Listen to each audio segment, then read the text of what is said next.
Electrocast. Hold on to your butts. We are changing the course of history as we see it.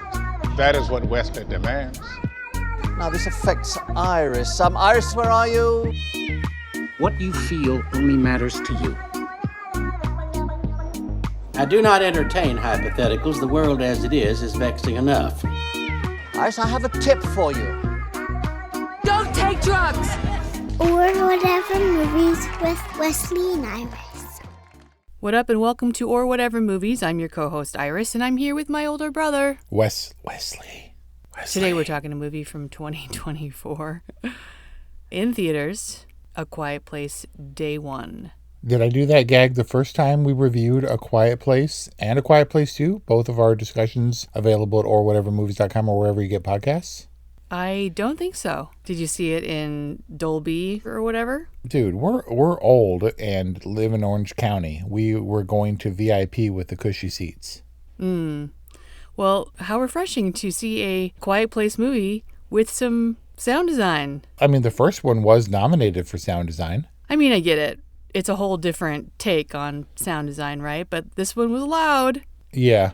And Metallica has said that despite being a metal band, one of the virtues that they really appreciate is the silence in between riffs or whatever. Like there's moments of silence in Metallica songs. That's deep, bruh. And I guess sound design for a movie with as minimal sound or dialogue as possible is it makes it noticeable anyway, right? Right, but we go into A Quiet Place mode pretty quickly. And there's all this acting with faces going on. Lupita Nyong'o being the star. But who's this Joseph Quinn guy? Come on, dude. That's Eddie Munson. Dude, Metallica riff. Speaking of Metallica, known for the Master of Puppets riff during Stranger Things. Whoa.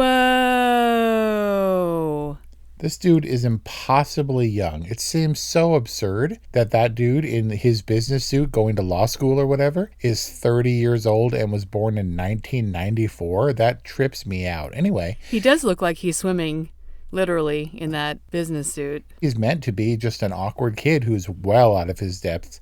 And while he's been in some other stuff, he's an Australian dude, as I recall, on the strength of Stranger Things. He's had a number of high-profile roles. He's going to be the on-fire guy in the Fantastic Four, like fully in the Marvel Cinematic Universe. So it's going to be big breaks for this kid. Wow, good for Eddie Munson. Doesn't the A Quiet Place universe seem like at least Stranger Things adjacent? Yes, that's what I'm saying. It seems like a relatively easy leap. These, no pun intended, these leaping monsters they're like the Demogorgon in more ways than one. The Demogorgon has kind of a flower petal head, right? Yeah, and the mouths, like the retractable mouths. Yeah. So, first bit of trivia, Quiet Place Day 1, what are these monsters called? You got me. I guess because they come from above. They're widely regarded now as death angels.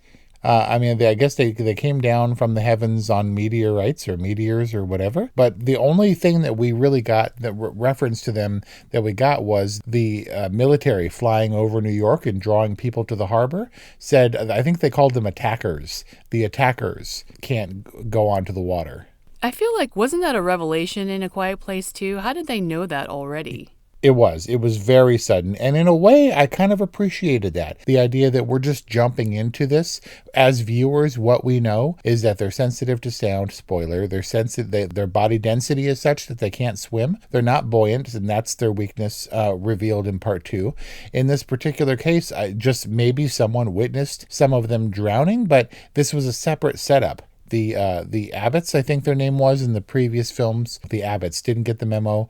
Whereas New York, when you have a lot of people hopefully communicating effectively with one another, you see, they have this problem with water. Get on the boats. And I was okay with that as a viewer. Like, all right, let's get into this, because we did spend a long time with her, learning about Sam and hearing about her terminal illness, which was very sad, and going to the puppet show and stuff and hanging out, and that became a major setting. But it was a minute before they came down, 25 minutes, give or take, to be exact. So much so that the first time I saw it, when the title card appeared, I was like, it's been like a half an hour and we're just getting the title card.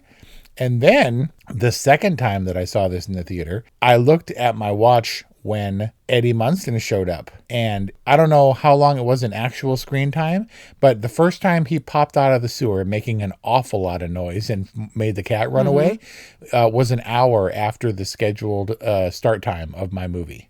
Yeah, that's a little late for a main character to show up. Why was he moony and following Lupita? Was it because he had a strange connection with the cat? Because that's a very special cat. A very special. It should be A Quiet Place, a very special cat. And then does he just transfer that special relationship to Sam? Because why is he following her around? I got the sense that he was he's said he was very scared, didn't want to die. He's in a completely foreign place where she grew up in New York, and he was hapless and latched on to her because she, along with everything she lost in her illness, was completely out of F's. She didn't have any F's left to give. And so I think she could view this tragedy maybe a bit more objectively. She wasn't as terrified as she was horrified to see people die, including her nurse, I guess we can call him, because he didn't live long enough to have any other distinction. But she, in a weird way, kind of assumed this caretaker role of him, right? He followed her around like she was like, go, shoo. And like a puppy, he was trailing after her in his baggy suit. But that he wasn't sneezing in the sewers, right? That was a full-on panic attack. So he needed her, and she assumed in a strange way this caretaker role of him because you would think that the stakes of going to get pizza was pretty silly. I mean, that's what we're doing. She's braving all of this terror to get pizza, but that was what was important. It wasn't pizza. It was him helping her to get home to that picture and her dad, and that represented her entire life, and she got to see it again. Lupita Nyong'o is 10 years older than Joseph Quinn, so she can assume a more matronly, perhaps caretaker-y role. But she looks great, as you can. She's literally dying. You take care of yourself. She is, and I wondered, like, if did Lupita Nyong'o actually have to drop weight to look dying? But my big takeaway from her character is you don't want to be disabled and or dying at the end of the world. Like, I definitely sympathized for the Sam character. Yeah, she's extraordinary looking. She has like perfect skin. It's so strange. Like, she's striking looking. And it's really helpful to have perfect looking skin when this camera is all up in your mug the entire movie and all of your acting is on your face. It was very close in kind of all respects. It was a very intimate movie, didn't you feel? Oh, for sure. I mean, how else do you get that emotive power other than being up in their quiet faces? An excellent transition to Michael Sarnofski. Go. You know what his other major feature that he's known for was? Pig. Our available discussion at orwhatevermovies.com or wherever you get podcasts, part of Nicolas Cage month from a while back. Oh, man. Nick Cage and his spiral where he goes all off the rails and raising truffle pigs, right? Yeah. It was another stepping stone in what was presumed to be his comeback. I don't know that he's really layered that on. Nicolas Cage has Long Legs coming up, which is getting tremendous reviews. But in seeing Pig, I was like, okay, like that wasn't a bad, because we've seen so many bad Nicolas Cage movies. I didn't think, wow, this Sarnofski dude really brought it home with the direction of Pig. But that is how it was perceived by John Krasinski, Helmer, writer, creator of the Quiet Place universe, who did the first two, handed over the reins to writer-director for a completely new, what he wanted to be a new story, of course, based on, the existing characters and properties and stuff. But I was really surprised. Yeah, John Krasinski, not even a P.G.A. producer on this. He was a producer. He was a producer, but he wasn't the day-to-day hands-on producer as defined by the Producers Guild of America. I do wonder how much he had his hand in this because it's his franchise, right? He obviously has a vested interest. Yeah, I do think he selected Michael Sarnofski, and he saw something because I was like, who is this dude? The director of Pig, which I don't remember to be an action extravaganza, or what. I was really impressed with the handling, the pacing, how much we kind of stayed with her character, how late we introduced major characters, the cat not being smushy and irritating, this not being overly sassy happy, much more of a human drama, because we know it wasn't that we didn't get glimpses, Jaws style, of the aggressor, the attackers, the Death Angels or whatever. We saw enough of them. We saw a few new things. I thought it was beautifully shot. It was intimate and maybe claustrophobic at times when all the dust kicks up and you can hear those terrible things and you know they can hear you, but you can't see them. I thought it was really, really effective pretty much throughout. I think that tonally it was well paced and looked great and had so many horror throwbacks, but not in a like rip-off kind of way. I felt really good about the direction of this movie. But did you get all these references? The Jurassic Park raptors through the porthole windows in the theater door and stuff? We didn't quite get the nostril breath on the window, but you had the window with the blood print in the corner. The subway had a distinct American Werewolf in London feel. 28 weeks later kind of feel. That was really good. They had some mimic action going from Edge of Tomorrow. They were really, really fast and scary, and you don't. Fast. It's hard. The mist with the smoke effect, you can hear the snufflings and stuff and the noises of these monsters out, and you can't see them even though they're 10 feet away. It felt like the mist. In the sewers, it had an Aliens vibe, and in the burned out building. Oh, for sure. And I felt like it, and obviously 28 days later and zombie kind of stuff. All felt like that, and the screaming crowd scenes, without it being like, oh, that was so like just ripped off from that movie. It was homage-y and steeped. It felt educated. Geez, Wes, why don't you just give your rating now? It's been a while. It's been a season of nopes and lesser thans, in my humble opinion. When was the last time I saw a movie that I was more than happy to go back and see a PG-13 rated horror movie? Is that why you went back? Is that why you saw it in the theater twice? No, it's because I had to get out of the house for a few hours so that Kelly Ray could get stuff done. So I was happy to go back and wasn't bored and desperately had to pee. And even though the parts that I knew would be fairly slow, and I held it throughout just to get to the end. Whoa. This was our big 4th of July outing, and I had a lot of fun, but Brian found it to be pretty slow, actually. That's he's not alone. That people have voiced that sentiment. But you obviously felt like the pacing was right on. And this is important. Pacing is really important in a movie like this that is plot-driven. It is. And so to get that right, I think is tricky. But to really hit the gas, you're going to create more noise. And this needed to have elements of quiet, hiding, creeping kind of thing, where it couldn't be like, balls to the wall action the whole time. It would have been too noisy. Right, and we get some of that, and really our only character moments are in Sam's apartment, which that's a nice New York apartment, by the way. She definitely did not want to give up that apartment. She was like, I'm in hospice, but I'm not giving up my apartment. Right? Was that the poetry moment? Yeah, the poetry moment and the screaming with the thundering and stuff. Wait, he had to kick the door down. She didn't have the key? Were you sure that was still her apartment? I was definitely wondering if it was indeed, or if she was just tricking him to get him to break and enter. But she knew her way around, and then she had all of her stuff there. Yeah, there were some good character moments. We knew she was dying. Oh, yeah, the last time I was supposed to go to the city, that was supposed to be the last time. We got the clear hospice signs, but he found out by way of her poetry, which was interesting and would ordinarily be kind of lame, but I was okay with it. Yeah, and so these moments are important breaks in terms of the overall pacing between the action. But we're there for the scares. Did you have at least a few jumps? Life is hard, but finding a really great podcast makes the days go by so much easier. Hi, my name is Blue Telusma. I'm a writer, an emotional intelligence coach, and the host of Humanize with Blue Telusma, a podcast where we believe that when you humanize everyone in the room, a great conversation is almost guaranteed.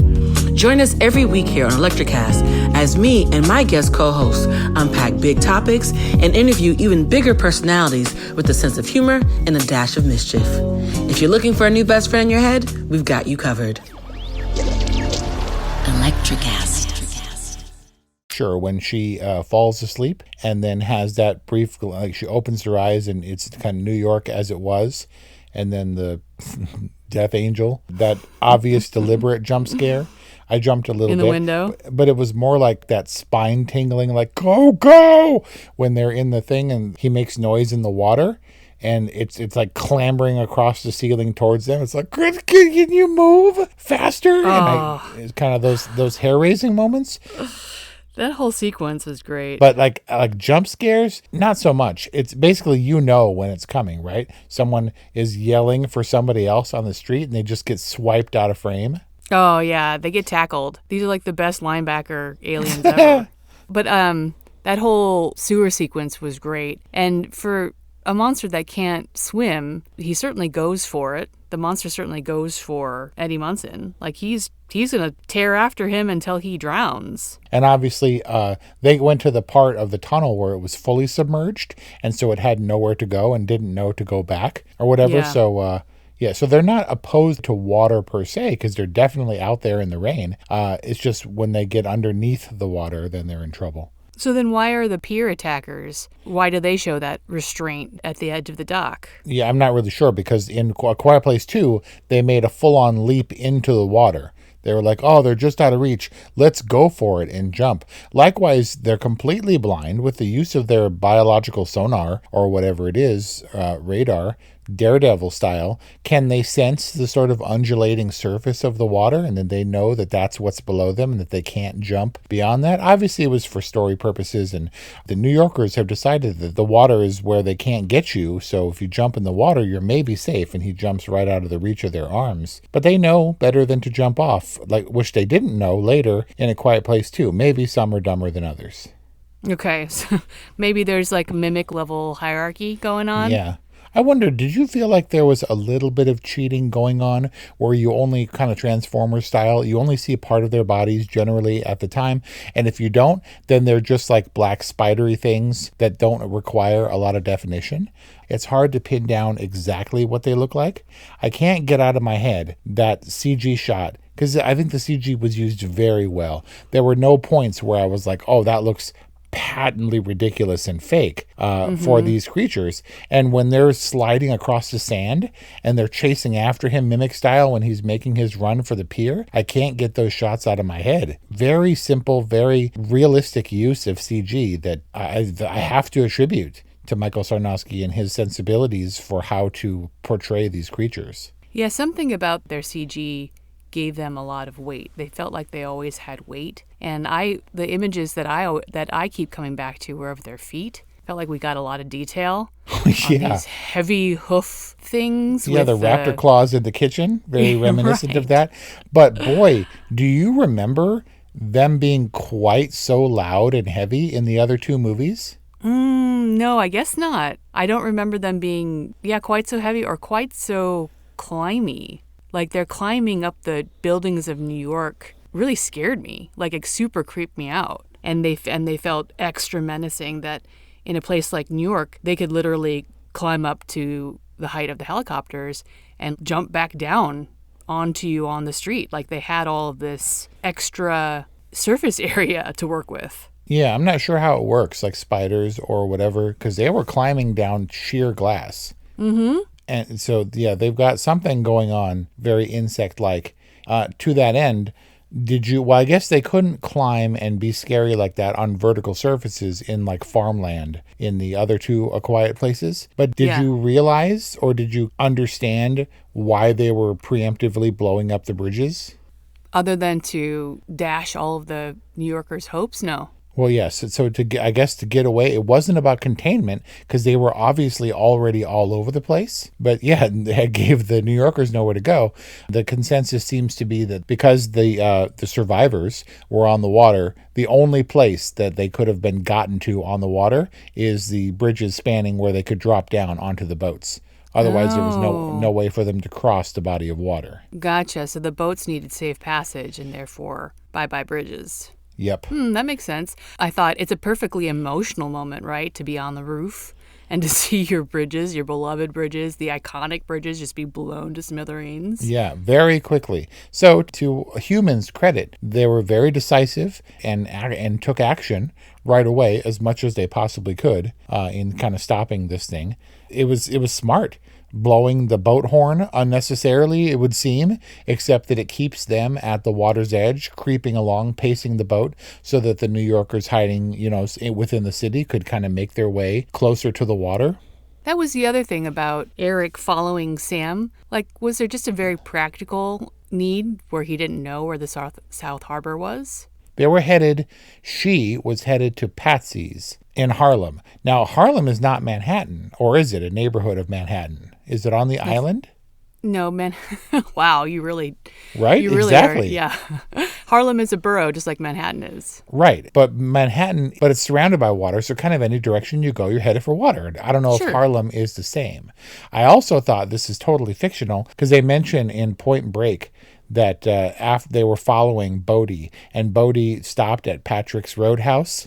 And I was like, because it's Patrick Swayze, because he was in Roadhouse, get it? But there actually is a Patrick's Roadhouse on PCH in Malibu, you know. And I don't know if that preceded the movie, but it was funny. And so when she's headed to Patsy's Pizzeria in Harlem, I was like, oh, Patsy, because that was her breakout big role of Patsy in 12 Years a Slave.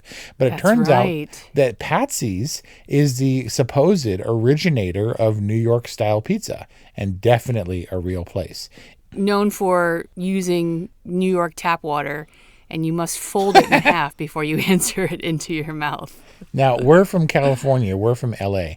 When Joseph Quinn, what's his name? Eric. When Eric finds a real New York-style pizza place and sweetly writes Patsy on the box, Aww. And, and then she gives that face like, it's pizza, but it's not Patsy's pizza, right? Very cute, very human, funny moment. Are you not a little bit concerned and suspicious of pizza? I get it. It's New York style pizza. California is not the same thing. But when it says 99 cents a slice, I'm like, what is this, 7-Eleven? Can we get some real pizza? Can good pizza be 99 cents a slice? I mean, we don't know exactly what year we are, but adjusted for inflation, that seems a little low. We're in an iPod shuffle year is where we are. Oh, yeah, good point. Exactly.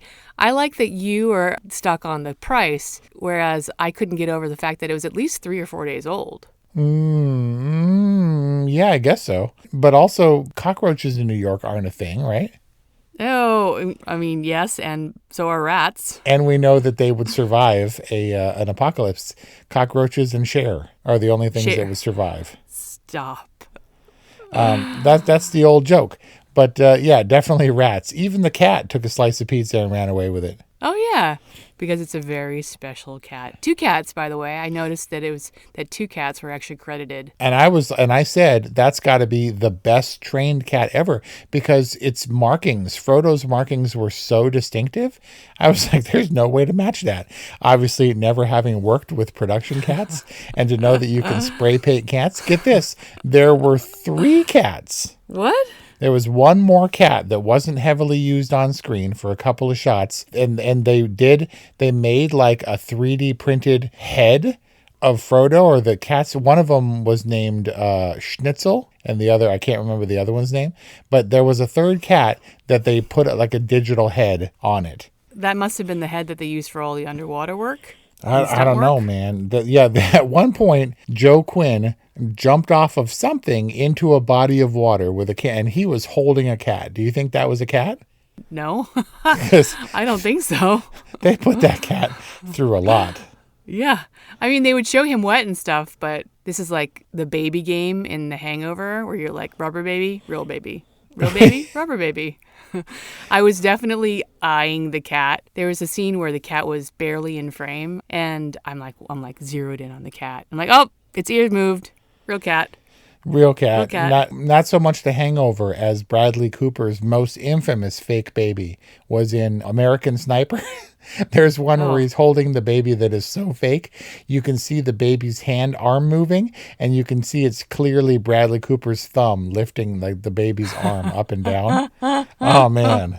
But no, really? there's a shot where he jumps off the bridge and you see the arms swiping at him or whatever. And then we cut to a shot where there's a camera underwater, and the actor, Joseph Quinn, plunges into the water, and we see him, and he's clutching a cat. And I wasn't sure if that was a real cat. Yeah, I mean, that's what I'm saying. I don't think it was a real cat. I think it was probably a stuffed cat.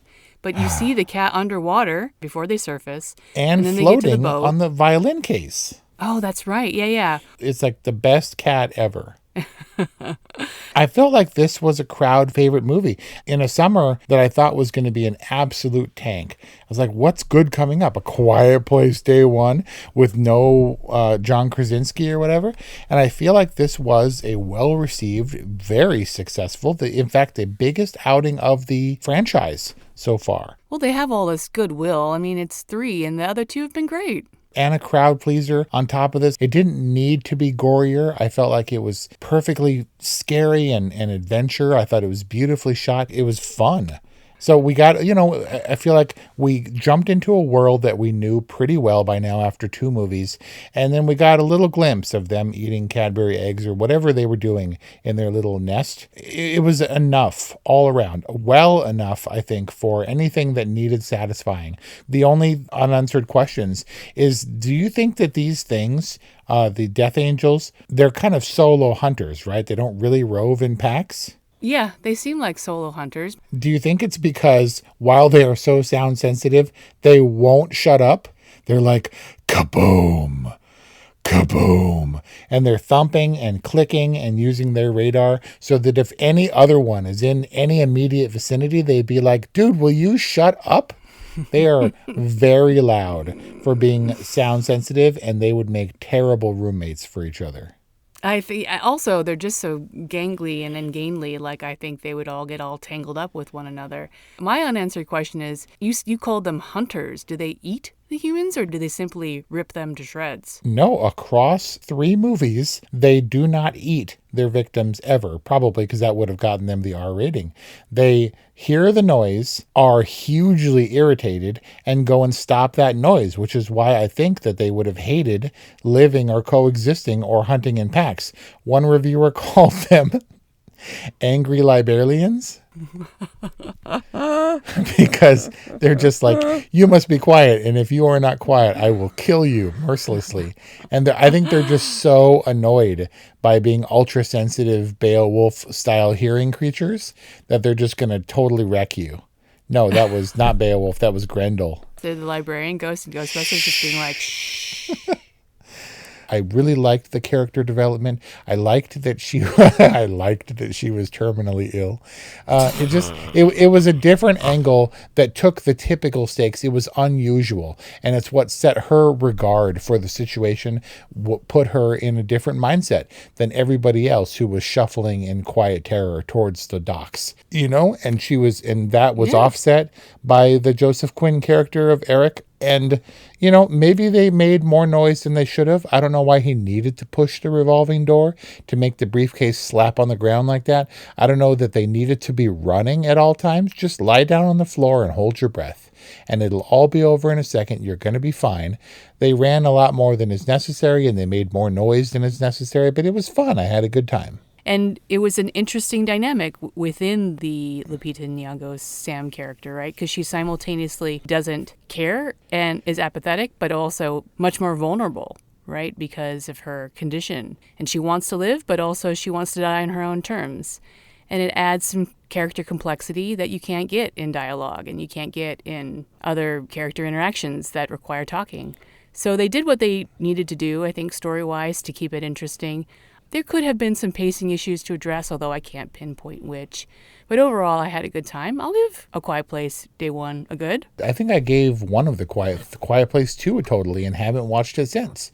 But I'll give A Quiet Place Day One a totally. I think it was. Wow. I don't. If you can get on board with this type of movie, I don't think there's anyone who won't enjoy it, except the people that are looking for R-rated. Oh, it's a quiet place, a boring place, Day One, or whatever. But what do you want? What do you need? I'm looking for character development and for some drama. And there are definitely murder alien movies if that's what you want. But I liked the direction this took because this framework is so strongly in place from the previous 2 movies. You can take a couple of chances, man, and you can take a breath and have a couple of quiet moments of, reflective terror. It's all good. You do your thing, Michael Sarnofski, and used to be John Krasinski. And that's our discussion on A Quiet Place Day One. As mentioned, check out our other discussions for A Quiet Place, the original, and A Quiet Place Part 2. orwhatevermovies.com. And also, if you want to get in touch with us, 818-835-0473, or you can email orwhatevermovies@gmail.com. Thank you for listening, and we'll see you next time. Hi, it's me, Flo. Remember me from Ghost Hampton, the podcast? I was secretly in love with Lyle Hall. Well, now I'm dead and loving it. But let's talk about you. If you loved listening to Ghost Hampton, you can now spend the summer in the Hamptons. The original episodes are back, and now new episodes will be dropping every Friday. I may drop in too, just to make Lyle feel guilty. Ghost Hampton, the podcast, is now streaming everywhere. Hi, I'm Melissa Gadet, host of Her Extraordinary Life by Design podcast, where we celebrate women who are shaping their lives one extraordinary day at a time. I speak with women from all over the world about what they do and how they are passionately pursuing their dreams and creating meaningful impacts on their communities. So come join us and learn about all there is to learn about these extraordinary women. Electricast.